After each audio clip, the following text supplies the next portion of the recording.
Dennis, why have you brought us to this spot in the middle of the forest? Well, that is a good question. I think we came here because we have an opportunity here to do some type of the research that is not yet common in the Central Africa area. It means the research on the reduction of emissions due to deforestation and degradation, working with the logging company. So we are really lucky because this is the type of the activity that needs some sort of the cooperation between the research center and then the private, I would say the private company like FICAM, who were really, I would say, kind to share with us what they are doing in such a way that we could draw some lesson and then do some study that can be useful to really see the linkage between logging activity and REDD in Central Africa. The second step now is to come to a site like this one and try to make evaluation of the carbon stock on the tree that have been removed so that we have an idea of the carbon stock on the site that have been, I will say, exploited. And then on the side, you can have information on the damage that a tree falling can do, I will say, on the forest.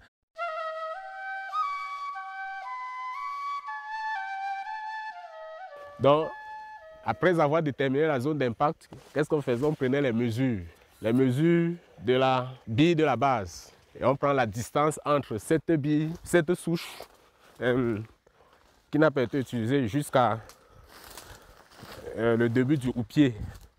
Donc l'espace qui a été exploité. On arrive cette distance, on prend les deux diamètres. On prend aussi le diamètre ici.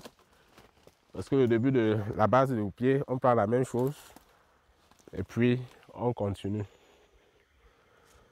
On détermine donc la distance entre cette bille de la souche et cette bille du début du houppier, abandonnée par l'exploitant. Quand on a déterminé cette longueur, qu'est-ce qu'on faisait? On utilisait à partir de la souche. Vous allez voir ici, il y a un obstacle, il y a eu déviation lors de la chute et il fallait donc tenir compte de cette déviation. Et puis maintenant, on commence donc à collecter les données. And then beside that, you go nearby and then you try to do assessment of the carbon stock on an area that was not affected so that at least we can have a comparison between an area affected by the logging activity and then an area that was not disturbed.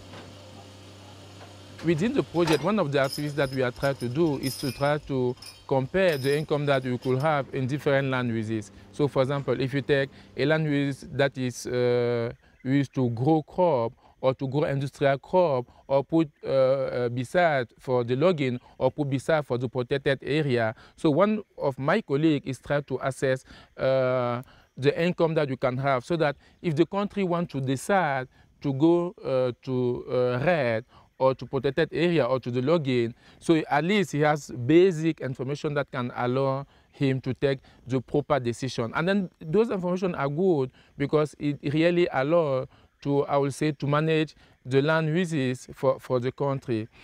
But beside that, beside the activity that we are doing on the plot like this, we are working with the private company also to do some sort of pilot activity on REDD and logging, trying to find solutions for some of the issues that are on the table as far as forest is concerned, not only in Central Africa, but also in other tropical areas of the world.